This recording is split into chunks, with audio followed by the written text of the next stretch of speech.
Have you ever lost something valuable in just a few seconds of uncontrolled anger? Have you ever watched your own words or actions destroy an opportunity, a relationship, or even your reputation? Picture this: a highly successful CEO, years of hard work and prestige, gone in an instant because of one impulsive tweet. A world-class athlete stripped of their career because of a single outburst caught on camera. One moment of unchecked emotion, one reaction, cost them everything. Most people live their lives this way. They react rather than respond. They allow their emotions to hijack their decisions, leading to regret, pain, and failure. And the worst part? They don't even realize they're trapped. They believe they're in control, but in reality, they are puppets, controlled by their impulses, their fears, and the chaos around them. But what if I told you that you could break free? That there is a way to train your mind, to stay calm under pressure, to turn chaos into clarity. This is not just a theory, it's an ancient practice, proven by the Stoics. And today, you're going to learn how to master it. Calm is not weakness. Calm is power. And today, I will show you how to train your mind to respond, not react. Part 1. Understanding your brain. Why do you react so easily? There was a time when reacting instantly was a matter of survival. Imagine standing in the wilderness, face to face with a predator. Your ancestors didn't have time to weigh their options. They had to run or fight. This instinct, known as the fight or flight response, is deeply embedded in our brains. It kept early humans alive, but today it works against us. Your brain still perceives threats everywhere: an angry email, a rude comment, a delayed flight, and instead of thinking, you react. In a split second, you snap at a colleague, lash out at a loved one, or send a regretful text. What follows is often regret, yet the cycle repeats itself over and over again. Scientists estimate that over 90% of your daily actions are not conscious decisions, but habitual reactions. You think you're making choices, but in reality, you're operating on autopilot, following patterns programmed by years of unfiltered emotional responses.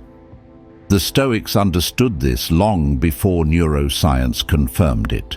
They observed that most people live as slaves to their emotions, constantly reacting rather than responding. And the price of this unconscious living is immense: strained relationships, lost opportunities, and a life dictated by impulse rather than wisdom. But why is reacting so dangerous? The answer lies in the fundamental difference between reacting and responding. A reaction is immediate, emotional, and often irrational. It bypasses logic and wisdom, leaving no space for reflection. It's the reason you send an angry message before cooling down, the reason you make rash decisions in moments of stress, and the reason so many people destroy what they love in a matter of seconds. Think about the countless stories of public figures losing their careers due to a single unfiltered reaction. In 2022, the world watched as Will Smith, one of Hollywood's most respected actors, walked onto the stage of the Oscars and slapped comedian Chris Rock in front of millions of viewers. The incident, fueled by an instant emotional reaction, overshadowed his entire career. Within hours, sponsorship deals were cancelled, and his reputation took a massive hit. One uncontrolled moment erased decades of hard work. The same pattern repeats across history. Mike Tyson, one of the greatest boxers of all time, lost millions and damaged his legacy because he reacted with blind rage and bit Evander Holyfield's ear in the middle of a match. A single moment of unchecked emotion can cost everything. But this doesn't just happen to celebrities. It happens to all of us, every day. A father yells at his child out of frustration, only to regret it later. A professional sends a heated email in anger and damages a crucial relationship. A driver honks aggressively and escalates a minor inconvenience into a full-blown conflict. Most of the time, people don't even realize they are not in control. They believe they are making conscious choices, when in fact, they are simply reacting to external triggers. What makes this even more dangerous is that the modern world feeds and rewards emotional reactivity. Social media thrives on outrage. News cycles manipulate emotions to keep you engaged. Advertisers play on your impulses to make you buy things you don't need. The world is designed to provoke a reaction from you because a reactive mind is a controlled mind. If you're constantly reacting, you're never in control. You are being led, manipulated, and pushed by forces that do not have your best interests in mind. The Stoics understood this centuries ago. Marcus Aurelius warned that the world is full of external events, but the true source of suffering lies in our perception of those events.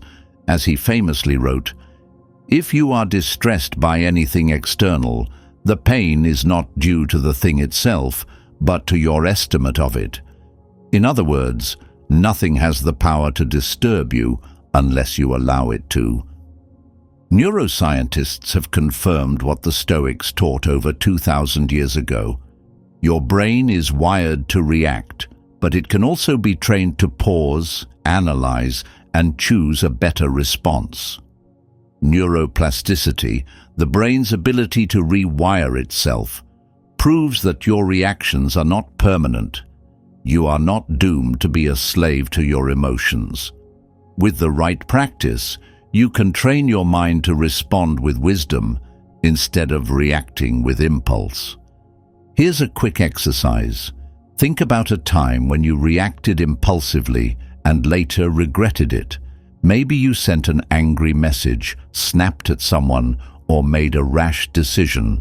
Close your eyes and replay that moment in your mind. Now imagine that instead of reacting, you paused. You took a deep breath. You gave yourself time to think. How different would the outcome have been? This is the power of responding instead of reacting. It's not about suppressing emotions or becoming indifferent. It's about reclaiming your power. It's about choosing clarity over chaos, wisdom over impulse, control over surrendering to emotion. So if your brain is wired to react, is it even possible to change? The answer is yes. And the Stoics have the answer. But before you can master your mind, you must first recognize the patterns that control you. You must see how often you are pulled into unnecessary battles, how often you let emotions dictate your choices, and how different your life could be if you simply learned to pause. The journey to inner mastery begins here, with the decision to stop letting the world control you. In the next section, you'll learn how to break free from the chains of emotional reactivity and reclaim your power, step by step. Part 2. A powerful story: how composure creates greatness. In a world where anger is glorified and vengeance is mistaken for strength, there are those who defy the norm, those who prove that true power lies not in retaliation, but in restraint. One of the greatest examples of this is Nelson Mandela. Imagine spending 27 years in prison, locked away in a small, damp cell, subjected to humiliating conditions, stripped of freedom, dignity, and everything you once knew. How would you respond? Most people would emerge bitter, vengeful, consumed by hatred for those who wronged them. But Mandela chose a different path. He walked out of prison not as a broken man, but as a leader. Instead of seeking revenge, he extended a hand of peace to the very people who had imprisoned him. When asked why he did not succumb to hatred, Mandela famously said, "As I walked out the door toward the gate that would lead to my freedom, I knew if I didn't leave my bitterness and hatred behind, I'd still be in prison." His strength was not in brute force, not in retaliation, but in his ability to control his own mind. He understood that reacting with anger would keep him shackled, but responding with wisdom would set him free. Another extraordinary example of mental fortitude is Viktor Frankl, a psychiatrist who survived the unimaginable horrors of Nazi concentration camps. He lost everything: his family, his home, his entire previous life. He endured starvation, brutality, and the constant shadow of death. Yet amidst this suffering, Frankl discovered a profound truth. While he had no control over his external circumstances, he had absolute control over how he responded to them.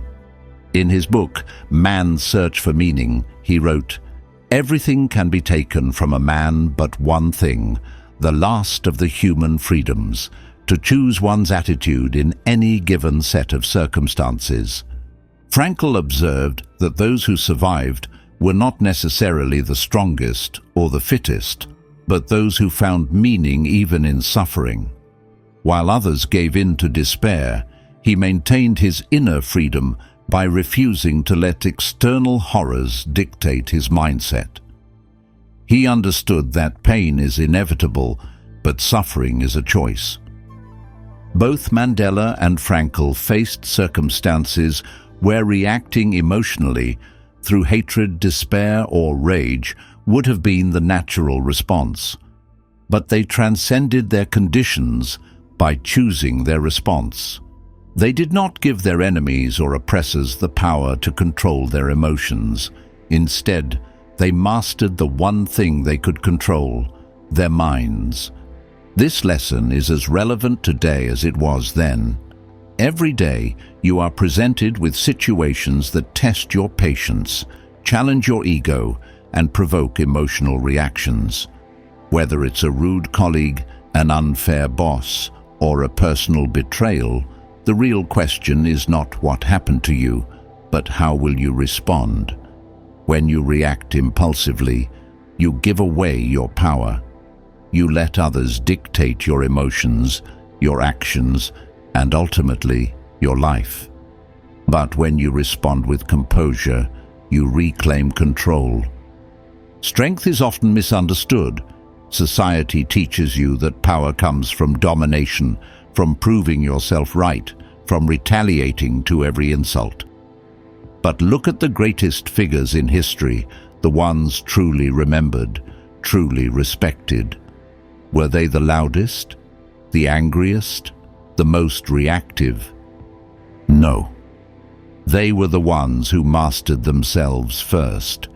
If Mandela had emerged from prison seeking revenge, he would have become just another angry man in history, not the leader who united a divided nation. If Frankl had succumbed to despair, he would have died in those camps, never having transformed suffering into meaning. Their legacy was not built on strength of body, but on strength of mind. So how can you develop the same level of control? The Stoics have a step-by-step process.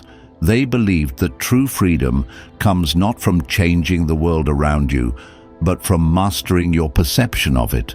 They taught that between stimulus and response, there is a space, and in that space lies your power to choose. And that is what you will learn next: how to train your mind to seize that space and respond, rather than react. Part 3. The Stoic Formula for Training Composure. Step 1.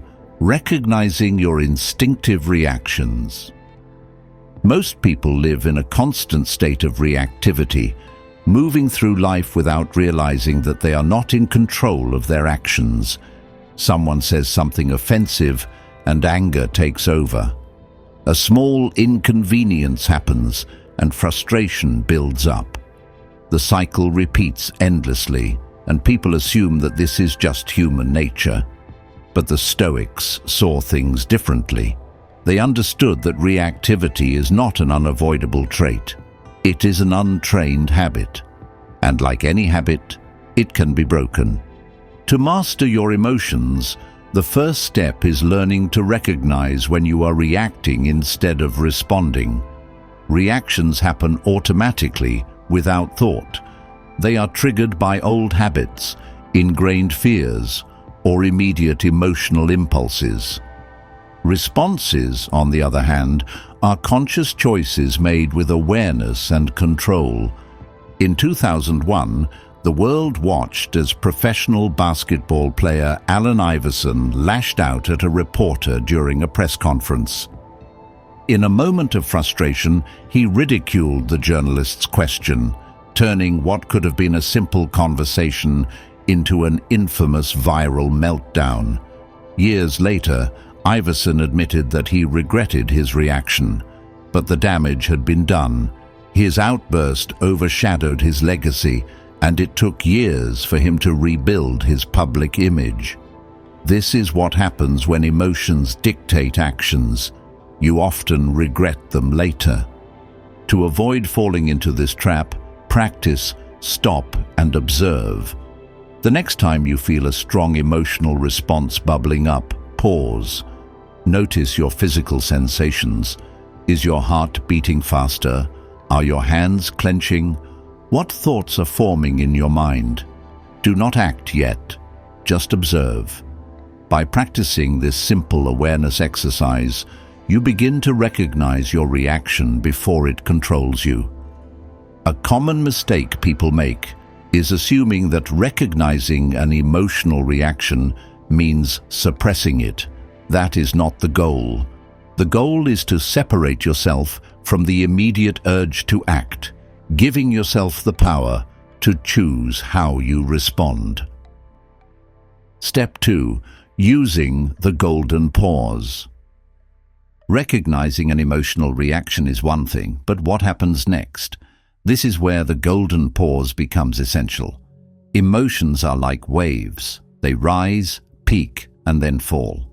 The problem is that most people act at the peak of their emotions, when their judgment is clouded. If you can delay your reaction, even for a few seconds, you regain control. Nelson Mandela mastered this technique. During his 27 years in prison, he had every reason to be consumed by rage. But he understood that reacting in anger would not serve his greater mission. When he was finally released, he paused. He did not seek revenge. Instead, he chose reconciliation. That pause between his emotions and his response changed the course of history. So how do you apply this in everyday life? The easiest method is conscious breathing. The moment you feel triggered, take a deep breath in for 4 seconds, hold it for 7, and exhale slowly for 8. This engages the parasympathetic nervous system, immediately reducing stress levels and giving your rational mind a chance to regain control. Another effective exercise is the delayed response rule. If someone says something that angers you, instead of replying immediately, count to 10. If possible, wait an hour. If the situation allows, sleep on it. Most of the time, when you return to the situation later, you will realize that your original reaction was unnecessary. If a pause of just a few seconds can prevent major regrets, imagine what would happen if you trained yourself to always pause before reacting. What could you have avoided in your own life if you had given yourself just a little more time before responding? Step 3. Asking Stoic questions before reacting. Once you have created space between your emotions and your response, you must challenge your assumptions. The Stoics believed that most suffering does not come from events themselves, but from our interpretation of them. This means that before reacting, you must train yourself to ask the right questions. A powerful example of this is Viktor Frankl, a psychiatrist who survived the horrors of Nazi concentration camps. Despite losing everything, his family, his home, his career, he realized that he still had control over one thing, his attitude. He wrote, "Everything can be taken from a man but one thing, the last of the human freedoms, to choose one's attitude in any given set of circumstances." The most effective way to apply this principle is to ask yourself two questions before reacting. Is this truly important? If this were my last day on earth, would I still be angry about this? Most things that trigger emotional reactions are trivial in the grand scheme of life. Yet, people waste energy on petty conflicts, minor inconveniences, and wounded egos. By asking yourself whether something is genuinely important, you shift your perspective. In addition to these two core questions, consider, am I making assumptions about this situation? Do I have all the facts, or am I reacting based on incomplete information? Pausing to ask these questions forces your brain into logical thinking, reducing the intensity of your emotions. What is something in your life right now that you are frustrated about? What happens if you apply these questions to that situation? Step 4. Practicing memento mori and amor fati. The final step is shifting your entire mindset. The Stoics practiced memento mori, remember you will die, and amor fati, love your fate, as daily reminders to maintain perspective. Memento mori is a powerful tool because it puts everything into context. Imagine you were told you had 1 month left to live. Would you waste your remaining time on anger, stress, and frustration? Or would you focus on what truly matters? By keeping the reality of mortality close, you naturally stop overreacting to trivial issues. Amor fati, on the other hand, is about accepting life as it is, not as you wish it to be. Instead of resisting reality, you embrace it fully. This does not mean being passive, it means choosing to see every challenge as an opportunity for growth. Marcus Aurelius wrote, "The impediment to action advances action. What stands in the way becomes the way." To internalize these principles, write a letter to your future self 10 years from now. Describe what you think will truly matter in the long run. Will you care about today's arguments, delays, or inconveniences? Probably not. This practice forces you to think long-term, helping you let go of short-term emotional impulses. By practicing these 4 steps, awareness, pausing, questioning, and perspective, you create an unshakable inner foundation.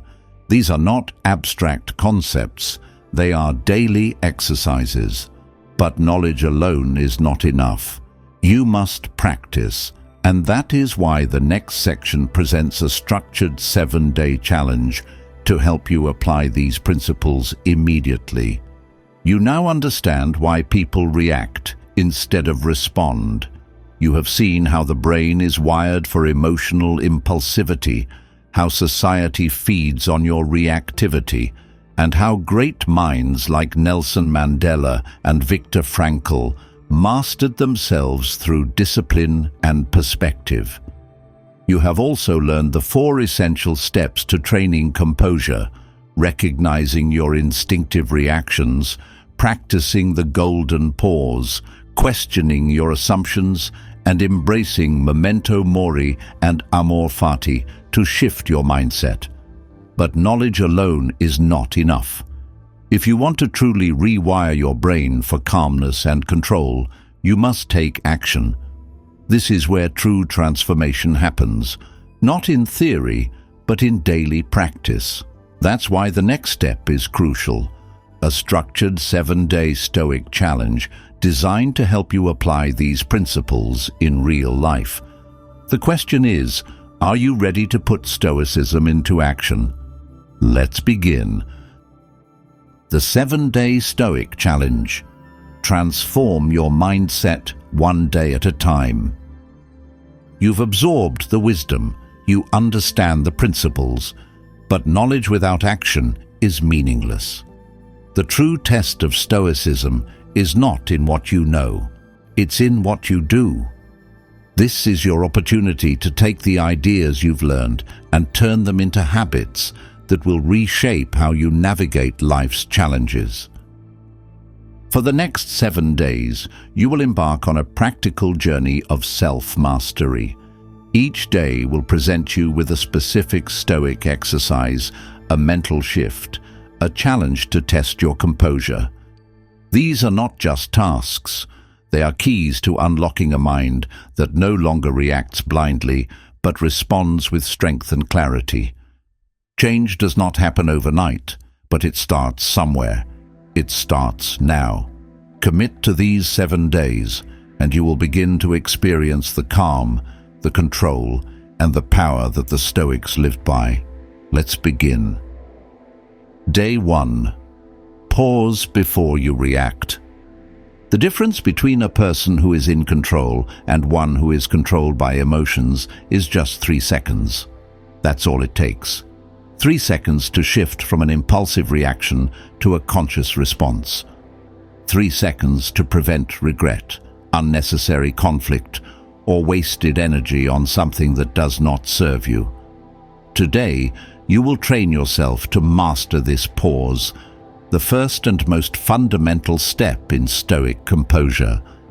Most people go through life without questioning their reactions. Someone cuts them off in traffic, and they explode with anger. A co-worker makes a sarcastic comment, and they immediately snap back. A minor inconvenience happens, and they let frustration ruin their entire day. They act as if they have no control, as if emotions are something that happen to them, rather than something they can regulate. But this is an illusion. Your emotions do not control you. You control them if you train yourself to pause before reacting. The Stoics understood the power of this pause. Seneca wrote, "The greatest remedy for anger is delay." Marcus Aurelius reminded himself, "You have power over your mind, not outside events. Realize this, and you will find strength." They knew that most problems in life are not caused by events themselves, but by the way we react to them. And more often than not, we react too quickly, without thinking.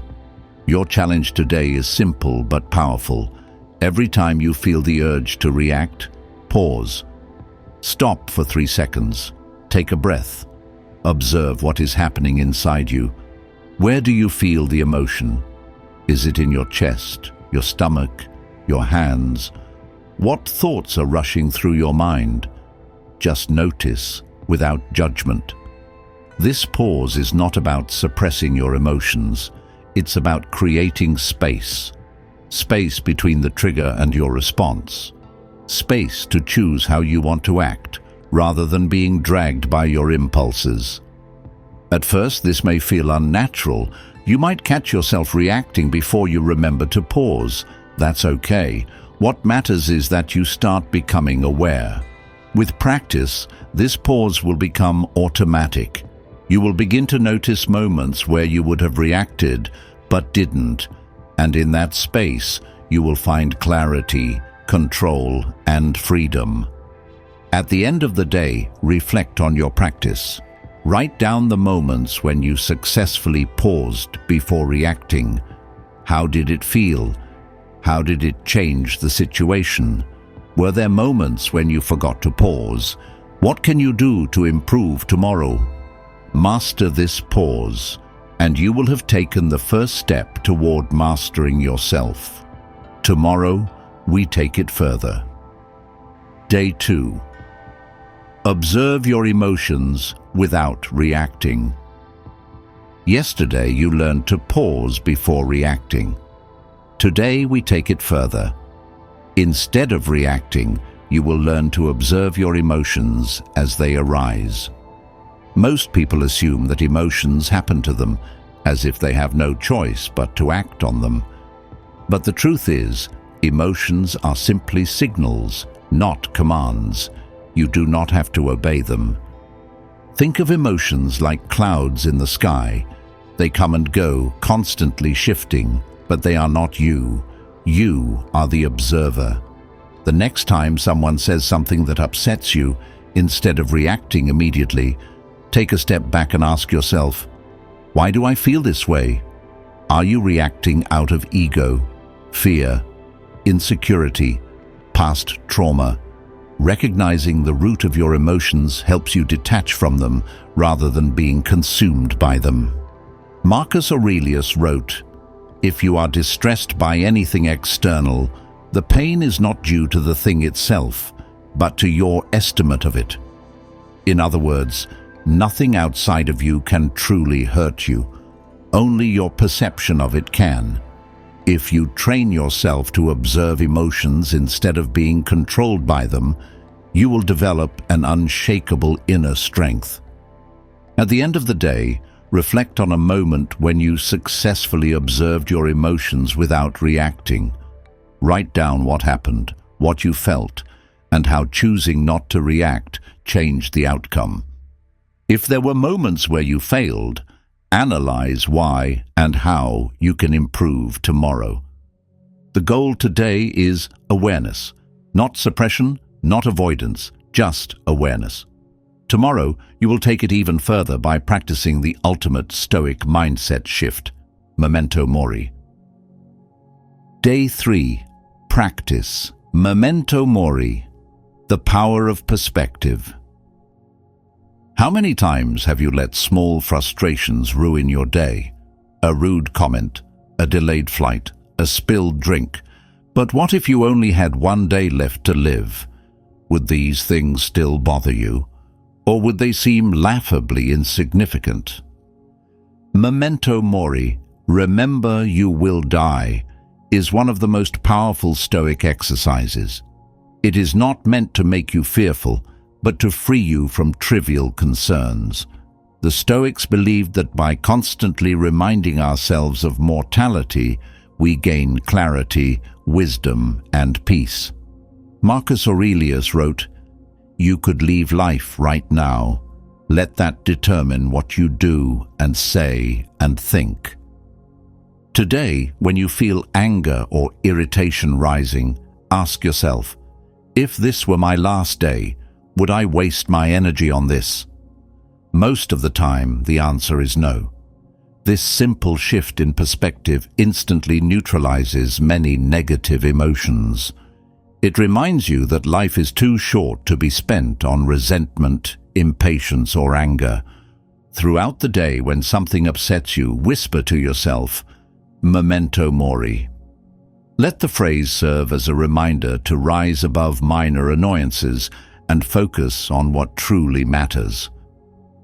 At the end of the day, practice forgiveness. Let go of one small frustration or grudge you've been holding on to. If today was your last, you wouldn't want to waste it on negativity. Let it go. Tomorrow, we move beyond mindset. You will step into controlled discomfort and train your resilience. Day 4. Voluntary discomfort. Training yourself to endure. Most people live their lives avoiding discomfort at all costs. They seek comfort, convenience, and instant gratification, but this weakens them. The Stoics knew that true strength comes from voluntarily exposing yourself to discomfort, because if you can remain calm under controlled adversity, you can remain calm in real adversity. Seneca practiced voluntary poverty, sleeping on the floor and eating simple meals, to remind himself that he could endure hardship. Marcus Aurelius trained his mind to welcome discomfort rather than resist it. They understood that comfort is the enemy of growth. Your challenge today is to do something uncomfortable on purpose. Take a cold shower, walk outside without your phone, fast for one meal, sit in silence for 30 minutes with no distractions. These exercises train you to control your reaction to discomfort, instead of letting discomfort control you. At the end of the day, write down what discomfort you faced. Did it feel unbearable at first? How did you feel after? Did you realize that your mind made it seem worse than it actually was? Today, you learned that you are stronger than temporary discomfort. Tomorrow, you will master emotional control in conversations. Day 5. Mastering the golden pause in conversations. By now you have trained yourself to pause before reacting, observe your emotions without attachment, and shift your perspective with memento mori. But one of the greatest tests of your composure happens not in solitude, but in conversation, when someone says something that triggers you, challenges you, or pushes you toward an emotional reaction.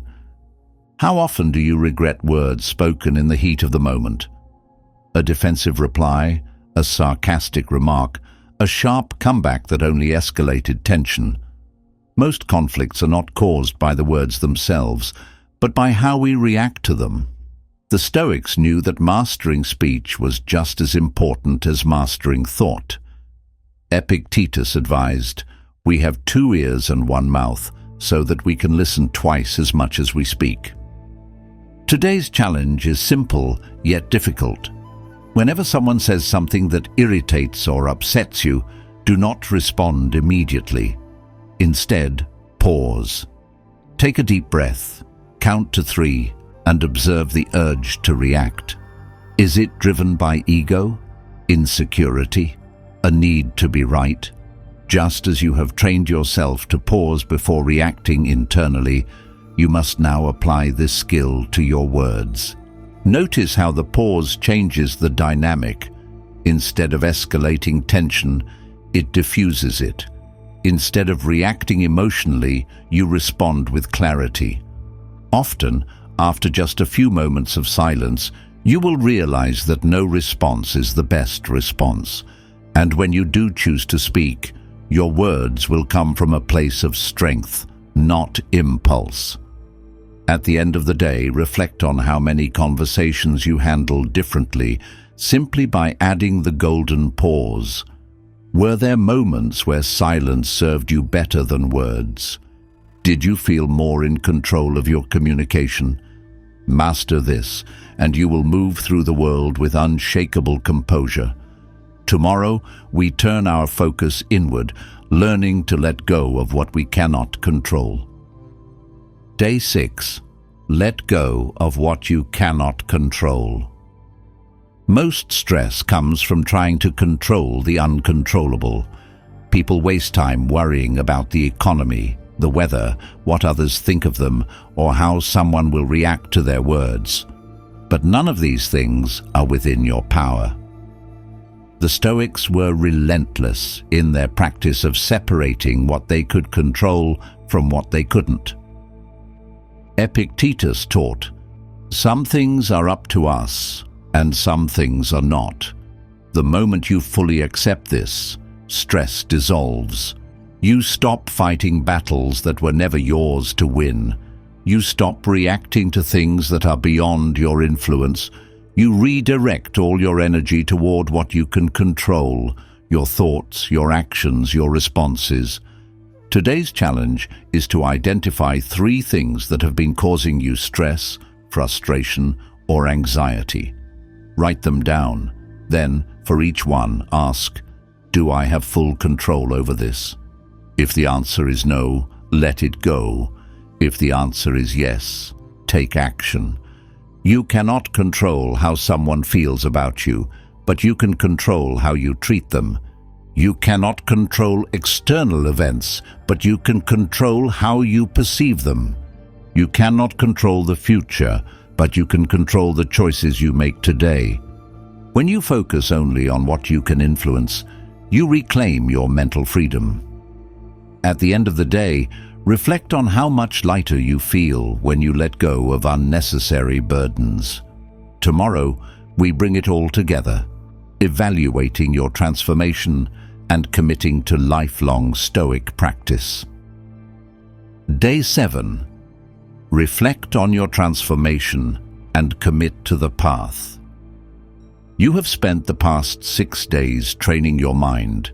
You have learned to pause before reacting, observe emotions without attachment, shift your perspective with memento mori, embrace discomfort, master speech, and let go of what you cannot control. But this is only the beginning. True mastery does not come from a single week of practice. It comes from lifelong commitment. Stoicism is not a quick fix. It is a way of life. The greatest minds in history, from Marcus Aurelius to modern leaders, did not just apply these lessons occasionally. They lived them. Now, it is time to reflect. How have you changed in the past 7 days? What moments did you handle differently than you would have before? What practices felt the most powerful for you? Which habits will you continue beyond this challenge? Write down 3 key lessons you have learned and 1 specific commitment you will make to yourself moving forward. Whether it is practicing the pause, using Stoic questions, or letting go of external control, choose 1 daily practice that will ensure you continue to strengthen your mind. The path does not end here. It is only just beginning. You now hold in your hands the tools that have helped the Stoics, the great warriors, leaders, and thinkers throughout history. The question is no longer whether you know these principles. The question is, will you live them? In just 7 days, you have taken the first steps toward mastering your mind. You have learned to pause before reacting, observe emotions with detachment, shift your perspective with memento mori, embrace discomfort, control your speech, and let go of what you cannot change. These are not just exercises. They are the foundation of an unshakable mindset. The challenge may be over, but the real question remains. Will you continue to practice, refine, and embody these Stoic principles every day? You now hold the key to an unshakable mind. You've learned that true power is not about control over others, but mastery over yourself. The world will continue to test you, people will provoke you, challenges will arise, and emotions will try to pull you in. But you are no longer a slave to impulse. You have trained yourself to pause, to observe, to question, and to respond with wisdom rather than react with emotion. This is the essence of Stoicism. But this journey is not about what you've learned. It's about what you will live. Knowledge without action is useless. The real transformation happens in the moments when life pushes you to react, and you choose to respond instead. How will you apply these lessons? What moment in your life would have been different if you had mastered this mindset earlier? Share your experience in the comments. I want to hear your story. If this video brought you value, make sure to like, share, and subscribe so we can continue exploring the wisdom of Stoicism together. Help spread this message so that more people can break free from emotional reactivity and reclaim their inner strength. I'll leave you with this challenge. The next time something or someone provokes you, ask yourself, is this worth my peace? Because in the end, as Marcus Aurelius said, you have power over your mind, not outside events. Realize this, and you will find strength. Stay calm, stay strong, and I'll see you in the next video.